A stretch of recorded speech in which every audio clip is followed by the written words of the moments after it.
this is Anna Alexander, and it is opening weekend of Free Guy, which is that movie that we all knew were coming out, and then the world kind of hit pause for a couple of years, and we forgot that it was a movie coming out, and then that kick-ass trailer was released and reminded us, oh yeah, this was something I thought I might want to see. So it is here, finally, in theaters, and yeah, normally I talk about movies recently in my basement, but it's such a fun, light-hearted film. I couldn't do it. I needed to be out in the sun instead of in the dark pits of despair. So here we are, and let's get to it. Right, so based on the trailers and whatnot, what I knew was Ryan Reynolds plays a character called Guy, who is an NPC, non-player character in a video game. Kind of finds out through circumstances that he is in a game and grows to reach his full potential, not just be stuck in an endless loop, because he meets a girl, and also Tiki Wadi's in it, who's like a video game guy trying to destroy him for whatever reason that's not entirely clearly sure to me. That's about all I knew about it. So I'm going to clarify the plot a little bit because I do find that this is important. Right, so the girl, Molotov Girl, is actually Jodie, I think is her name, Cormier.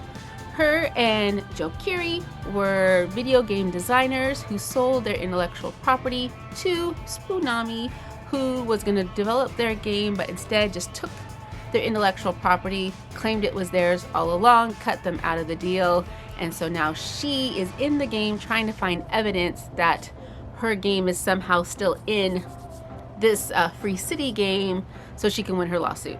Okay, so I was like, all right, there's a little bit more stakes involved there. So and that's also kind of helped me go, okay, this is how the real world relates to what is going on in the video game world. Where I got hung up on the storytelling itself, I had two hurdles that were kind of hard for me to climb. I managed to climb them, but they were just speed bumps. One, which is I am not a techno person. I'm not a gamer. I play games, but I'm not a gamer. Like, Mario Kart, dig it, played it forever. Gauntlet. Oh, please, somebody just release a new version of Gauntlet. That's my jam.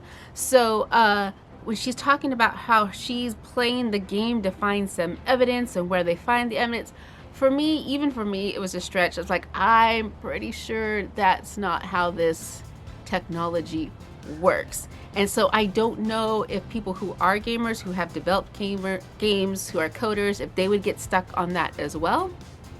Maybe that's a thing. But for me, it was a little bit of a speed bump to go, yeah, sure, this is how it works. Another speed bump for me was I kept trying to figure out the mechanics of the game Free City. Because again, I like games where either it's a racing game, so eventually it'll end, and that's the purpose, is that you're racing trying to be the best. That's subjective. I understand it. I dig those games. Or also it's a game of the stories where you're trying to accomplish a goal to get to the bad at the end. Finish, done, great.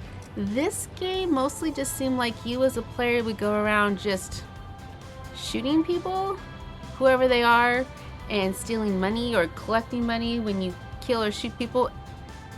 And I think that was the whole purpose of the game, which didn't make sense to me, because my thought is going, why would people spend time from their lives to just run around and shoot imaginary things?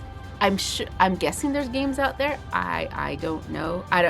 So me trying to figure out how this game is played and what the purpose is kept pulling me out of the story, especially in the beginning. But overall, this is a really fun movie, especially if you are into pop culture or games in any kind of capacity, seeing just little Easter eggs all throughout it. And for me, the best part was the big climatic story fight, third act, because there is an amazing cameo where the second you hear the first notes of the song they start to play, I was feet up in the air because I was in a reclining seat. It was great, and I love that part. That's my favorite part of the whole film. I could just watch that over and over and over and over again. So, Free Guy, should you see it? Yes, I think you should, because I think you'll have a lot of fun. Should you spend money to go see it in the theater? It's an awesome, great matinee. solid matinee. If you want to spend the money to go see it at night, that's your jam, sure, go ahead. I think you will have a good time. I did take one of my squidlets with me, and she said this is now in her top 10 favorite films of all time. She's also a big fan of Ready Player One. I know that one is kind of hit or miss with some people. It does give you a smidgen of Ready Player One vibes to it, but it is its own identity, and it's just lighthearted and fun. So yeah, hopefully, I'd love to hear what you thought about it, what your favorite part, if you lost your mind, the same part I lost my mind, it'd be good to know. So thank you so much for spending some time with me, and if you haven't already, hit like and subscribe so that you know when I'm going to post another video sometime soon. And oh yes, also Saturday, August 21st, it is, change of topics, romance bookstore Romance Day. So bookstores across the country will be celebrating the genre that is the billion-dollar juggernaut that helps all other books come out to your shelves.